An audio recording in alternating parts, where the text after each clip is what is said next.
കൂലി നോക്കുകൂലി പണിക്കൂലി ഒന്നുമല്ല. ലോകേഷ് കനകരാജ് സൂപ്പർ സ്റ്റാർ രജനീകാന്ത് പടം കൂലി OTT വന്നിട്ടുണ്ട്. ആമസോൺ പ്രൈമില സ്ട്രീം ചെയ്യുന്ന റിവ്യൂ കാര്യമൊന്നും അല്ല കേട്ടോ. ഞാൻ ഇത് തിയേറ്ററിൽ കണ്ട സിനിമയാണ്. OTT വന്നിട്ടുണ്ട് പറയാം. എനിക്കൊരു ആവറേജ് പടമായിട്ടാണ് പേഴ്സണലി തോന്നിയത്. യൂഷ്വൽ ലോകേഷ് കനകരാജ് മാജിക്കും പരിപാടിയും തോന്നിയില്ല. പക്ഷെ ലോജിക്കും കാര്യങ്ങളൊക്കെ നോക്കുകയാണെന്ന് വെച്ചാൽ എടുത്തിട്ട് അലക്കാനുള്ള എല്ലാ വകുപ്പും ഉണ്ട്. പക്ഷെ നമ്മൾ ഇന്ന് സംസാരിക്കാൻ പോകുന്നത് Lokesh Kanagaraj and his recent movies അതിനെ പറ്റിയിട്ടാണ്. സോ ലോകേഷ് എല്ലാ സിനിമയുടെ റിലീസിന് മുമ്പും വന്നിട്ട് ആൾക്കാരുടെ 150 രൂപയാണ് എനിക്ക് വലുത്, 100 രൂപയാണ് വലുത്, സിനിമയുടെ മറ്റേ പ്രോഫിറ്റ് വലുതല്ല, അല്ലെങ്കിൽ സിനിമയുടെ ഔട്ട്കം വലുതല്ല, അതിന് കിട്ടുന്ന കളക്ഷൻ വലുതല്ല എന്നൊക്കെ വന്നിരുന്ന് ഘോരം പ്രസംഗിച്ചിട്ടുണ്ടായിരുന്നു. എന്നാൽ ഇപ്പൊ ആയിട്ട് ലോകേഷ് വന്നിട്ട് എന്താ പറയുന്നത്? ആൾക്കാരുടെ എക്സ്പെക്ടേഷൻ ഒത്ത് എനിക്ക് സിനിമ എടുക്കാൻ പറ്റില്ല. സോ നമ്മൾ ഇപ്പൊ കൺസിഡർ ചെയ്യുന്നത് മാസ്റ്റർ, ലിയോ, അതേപോലെ തന്നെ ഇപ്പൊ ഇറങ്ങിയ കൂലിയാണ്. എവിടെ നിന്നാണ് സാർ ആൾക്കാർക്ക് എക്സ്പെക്ടേഷൻ വന്നത്? ഓരോ ഓഡിയോ ലോഞ്ചിൽ ഇരുന്നിട്ട് ഈ സിനിമയുടെ ഇന്റർവെൽ ആവുമ്പോൾ ഈ തിയേറ്ററിൽ സീറ്റിൽ മൊട്ടുസൂചി പൊന്തി വരും, മൂട്ടിക്കുത്തും, നിങ്ങൾക്ക് നില ഉറപ്പിച്ചിരിക്കാൻ പറ്റില്ല, എണീച്ച് തുള്ളും, ലാസ്റ്റ് ക്യാമിയോ കണ്ടു കഴിഞ്ഞാൽ തിയേറ്ററിൽ നിന്ന് ഇറങ്ങി ഓടും. ഇതിനെയൊക്കെയാണ് നമ്മൾ ഇംഗ്ലീഷിലും മലയാളത്തിലും എക്സ്പെക്ടേഷൻ എന്ന് പറയുന്നത്. ഇത് തന്നത് വേറെ ആരും അല്ല, നിങ്ങളാണ്. പിന്നെ അവസാനം നാട്ടുകാരെ കുറ്റം പറഞ്ഞിട്ട് കാര്യമില്ല. അഗൈൻ ലോകേഷ് പറയുന്നത് ഞാൻ തമിഴ് ഇൻഡസ്ട്രിക്ക് വേണ്ടിയിട്ട് വലിയ കാര്യങ്ങൾ കോൺട്രിബ്യൂട്ട് ചെയ്തിട്ടുണ്ട്. എന്റെ പൊന്നണ്ണ 4-5 പടം നിങ്ങൾ ചെയ്തിട്ടുള്ളൂ. അപ്പൊ ശങ്കറിനൊക്കെ എന്താണ് പറയേണ്ടത്? ബ്രഹ്മാണ്ഡം പറഞ്ഞ വാക്ക് തമിഴ് സിനിമയ്ക്ക് കൊണ്ടുവന്ന് തന്ന മനുഷ്യനാ. അങ്ങേരെ വരെ ഇട്ട് അലക്കുണ്ട് ഇപ്പൊ മറ്റേ ഇന്ത്യൻ 2 മറ്റേ ഗെയിം ചേഞ്ചർ ഒക്കെ പൊട്ടി പാളീസായി പറഞ്ഞിട്ട്. പിന്നെയാണോ നിങ്ങൾ? സോ ലോകേഷിന്റെ സിനിമ മാനഗറും കൈദി നമ്മൾ വിട്ടു. നമ്മൾ നോക്കുന്നത് മാസ്റ്ററിന്റെ ഫസ്റ്റ് ഹാഫ് കിടുവാണ്, സെക്കൻഡ് ഹാഫ് എന്തേ ലോക്കി അല്ലേ പണിയത്.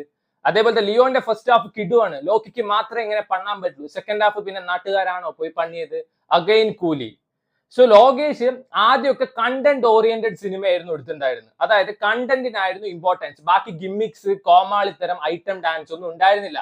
എപ്പോ ആൾക്ക് ഒരു സൂപ്പർ സ്റ്റാർ അല്ലെങ്കിൽ സ്റ്റാർ മെറ്റീരിയൽ ഉള്ള ഒരു ആക്ടറെ കിട്ടിയോ അവിടുന്ന് അങ്ങോട്ട് ലോകേഷെ മാറി. ലോകേഷെ വേറെ ലോകേഷ് 2.0 ആയി എന്ന് വേണമെങ്കിൽ പറയാം.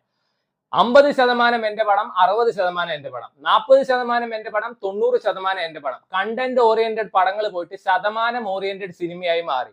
ഐറ്റം ഡാൻസ് കൊണ്ടുവരാൻ തുടങ്ങി, അതേപോലെ ഡാൻസ് നമ്പേഴ്സ് കൊണ്ടുവരാൻ തുടങ്ങി, ഫാൻസിനെ സാറ്റിസ്ഫൈ ചെയ്യുന്ന രീതിയിൽ എടുക്കാൻ വേണ്ടി പടം തുടങ്ങി.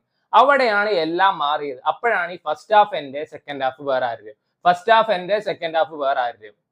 ആൻഡ് കൂലിയുടെ കേസ് എന്താണ്?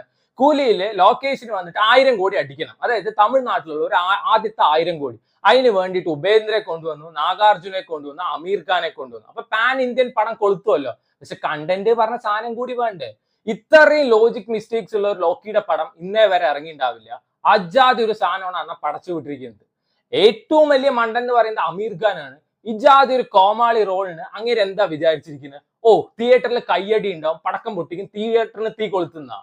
എന്നിട്ട് അതേ ഡ്രസ്സ് അതേ സ്റ്റൈലിൽ അങ്ങേര് ഓഡിയോ ലോഞ്ചിന് വരാൻ കാണിച്ച മനസ്സ് വൻ കിടൂന്നേ പറയാനുള്ളൂ. ഇത്രയും മണ്ടനായിരുന്നു അമീർ ഖാൻ എന്ന് എനിക്ക് മനസ്സിലായിട്ടില്ല. അങ്ങേര് വിചാരം ഇത് സൗത്തിൽ വലിയ ഹിറ്റാവുന്നതാണ്.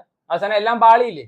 പിന്നെ അടുത്തത് നാഗാർജുന 8 ദിവസം എടുത്തു, 10 ദിവസം എടുത്തു, ഇങ്ങനത്തെ ഒരു ഡബിൾ ക്യാരക്ടർ കൺവിൻസ് ചെയ്യിപ്പിക്കാൻ പറഞ്ഞിട്ട് ഈ ഊച്ചാളി ക്യാരക്ടറാ. ഇതിന് മാത്രം എന്തിനാണ് ബിൽഡപ്പ്?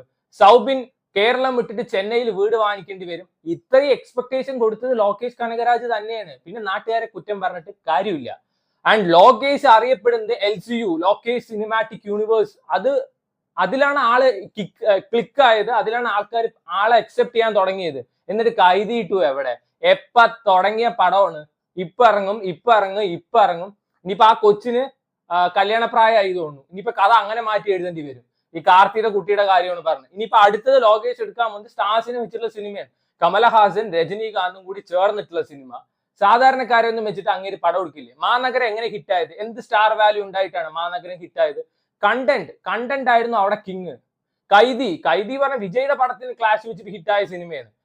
പിന്നെ ലോകേഷും പോയിട്ട് പഴയ സിനിമയിൽ എന്തൊക്കെയുണ്ടോ അതെന്നെ കൊണ്ടുവരാൻ. റെട്രോ സോങ്സ്, ആദ്യമൊക്കെ റെട്രോ സോങ്സ് കേൾക്കുമ്പോൾ രസം ഉണ്ടായിരുന്നു. പിന്നെ എല്ലാ പടത്തിലും റെട്രോ സോങ്സ്, വേറെ ഡയറക്ടേഴ്സ് വരെ റെട്രോ സോങ്സ് കൊണ്ടുവരുന്നു.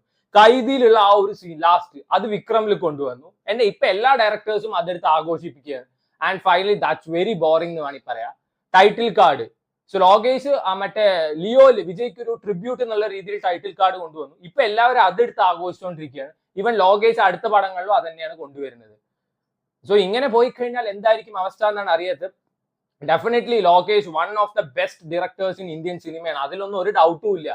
പക്ഷെ അണ്ണൻ ഇപ്പൊ സ്റ്റാർ വാല്യൂം എക്സസ് മണി ആയപ്പോ ആള് ബ്ലൈൻഡ് ആയി പോയി എന്നേ പറയാനുള്ളൂ. കൈദി 2 ലോകേഷ് തിരിച്ചു വരും വിചാരിക്കുക. But at the end of the day Dhruva Natchathiram എന്ന് റിലീസ് ആവാൻ വലിയ ക്വസ്റ്റ്യൻ മാർക്കാണ് കൈദി 2. ഇനി ഏത് കാലത്ത് ഉണ്ടാവോ, ഇനി ഈ ജന്മത്തിൽ ഉണ്ടാവോ എന്നൊന്നും അറിയില്ല.